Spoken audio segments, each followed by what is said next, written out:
So, ayun nga mga kapatid, ito yung sa Miloloro. So, ito yung sinasabi natin ano rito, kalsada na lubak-lubak, no? Na bakit doon sa area is mas maganda-ganda pa yung kalsada, dapat doon ang unang ginawa. Hassle kasi ito sa mga nagbibiyahe, kagaya sa mga ganyan mga motorista.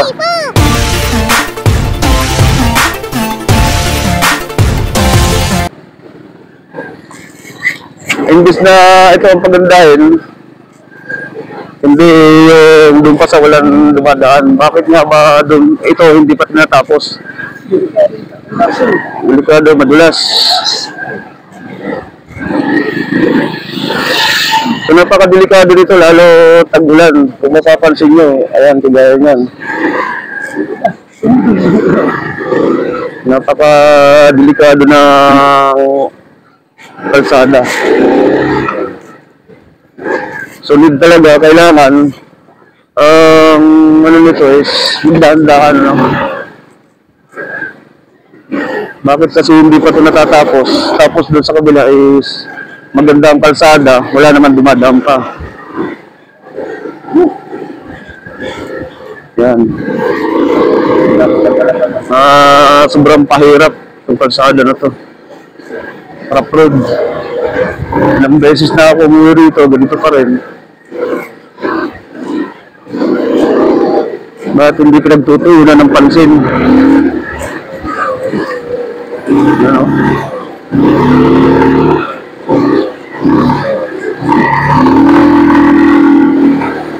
Hirap na hirap pagmamaliho, pagkagantong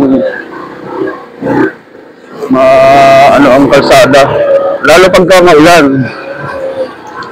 Yun ang problema. Maigi sana kung lagi na lang ano ang ating panahon, kung malimbaga na maaraw. So ito palang yun sa Kagalong, Miloloro Kagalong, no? So madadaanan pa natin ito doon sa unahan pa, meron pa sa Barok. Yan. Haba nitong road na to.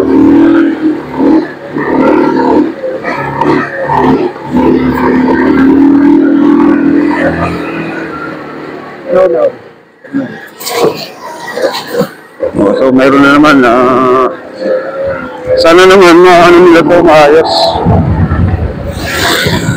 Bigyan ito dati dito, pahirap din itong area na to, itong part na to. Maigi nga at na-semento na rin. So sana sa lahat magawa na nila ng paraan. Ayan, mayroon dito sa bayan, sa barangay. Medyo maganda. Pagdating na naman dito sa unahan, ayan, ganyan na naman. Halos rough road na naman siya. Maawa naman kayo sa mga taga-Suba. Kawawa na rin. So, puputulin muna natin to ating video mga kapatid. Doon naman tayo sa may Barok video. Para makita rin natin ano yung sitwasyon. Dito kasi parang naghahanap pa lang talaga ng matigas na lupa para pag maniho ka, makapag-drive ka ng medyo maganda.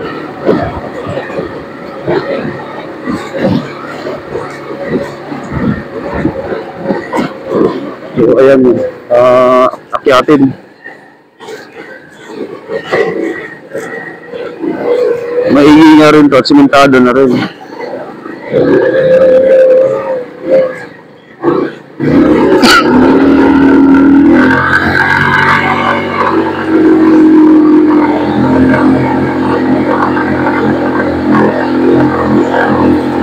Yan, pagdating na naman dyan sa unahan, rough road.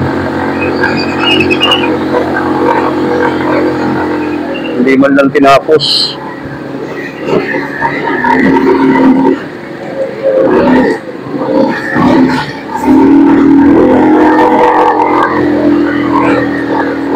Para sa kalsada na to.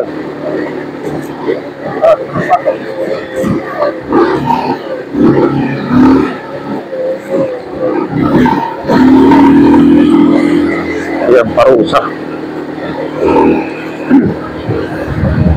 Ang haba na naman ito. Hanggang pagbaba. Papunta naman ng Barok.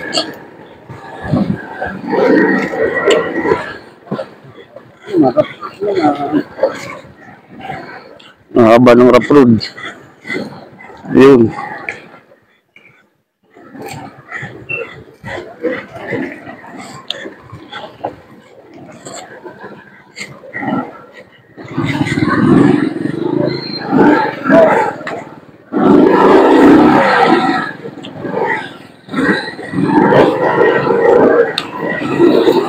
Yeah, mayroon na naman sa bento.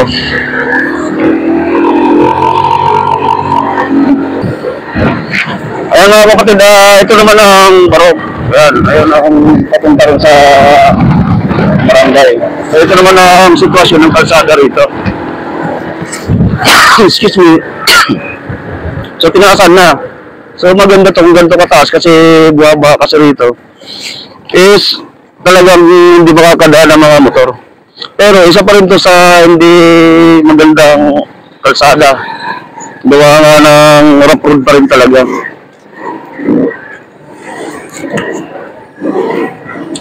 Ayan, halos makikipagpatintero ko rin sa mga lubak-lubak. Hindi rin kagandahan talaga. Anong nakaraan, umuwi rin ako rito halos ilang taon na nakalipas nun. Bagyong Agaton na akong naabutan. Tapos dito dumaan ako, isinakay ko sa bangka yung aking motor dito sa area na to. Kasi ang lalim ng tubig dito kapag umaapaw ang ilog. So hirap na hirap yung mga ating mga kapatid na motorista kagaya niya nila. Mga nauna.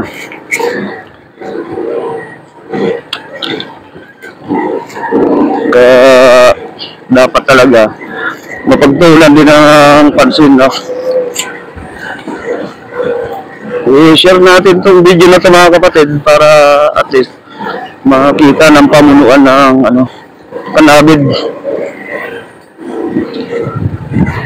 Makita nila yung sitwasyon talaga rito sa Suba. Yan, halos pa ikis-ikis talaga ang mag-drive dito.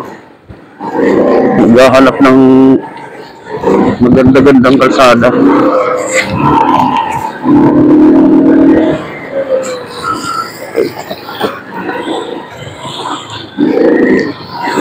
Yan, pagka single lang, solo-solo lang, kayang-kaya. So ayun mga kapatid, kalsada na rin naman dyan sa taas. Ito lang talaga yung part na mahirap. Pinakita ko sa inyo, no? Simula doon sa may Minaluro, Magalong, tapos ito ang Barangay Barok. Ito lang yung medyo risky talaga o mahirap daanan, lalo tag-ulan. O kahit sa din, kahit naman hindi tag-ulan, kahit sabihin natin na ito ay mainit na walang lubak pa din. So hindi pa rin ganoon ka ganda ang pag-drive. Kasi tatalbog-talbog ka rin kapag ganitong kalsada madadaanan mo, kahit sabihin mo ito ay tuyo, ganoon pa din naman. So ayan po ang sitwasyon dito sa kalsada na papuntang Suba ng Panabid.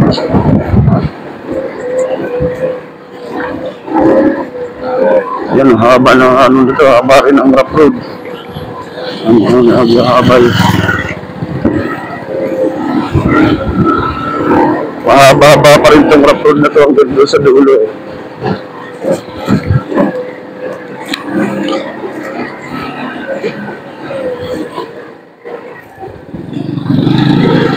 Ilag-ilag ka rin talaga sa mga butas. Ang tawag dyan sa Manila kapag ganitong kalsada ay sungkaan.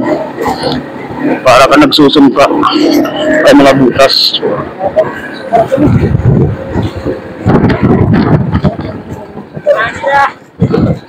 Baro. Yan, shout out.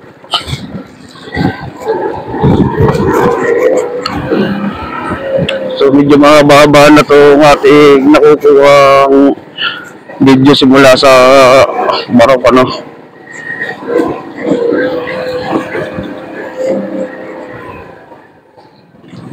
Sana naman na gawin nyo to. Kagaya ng una kong naipos na kalsada doon sa Suba is maganda yung kalsada ron na walang dumadaan. Bakit dito na maraming dumadaan na ito tuloy hindi pinagtutuunan ng pansin na ayos na matapos. Ang dami na rin nahihirapan dito at marami na rin yung mga kapatid nating mga nagbumotor na sumesimplang dito, no? So ayan na ang dulo ng kalsada. So pagdating naman dito sa kalsada na to, ang ganda naman sa Canavides. So far so good na ang ating kalsada na silintado na siya. Okay, yun lang mga kapatid. Maraming salamat. Sana ma-share natin itong video na to.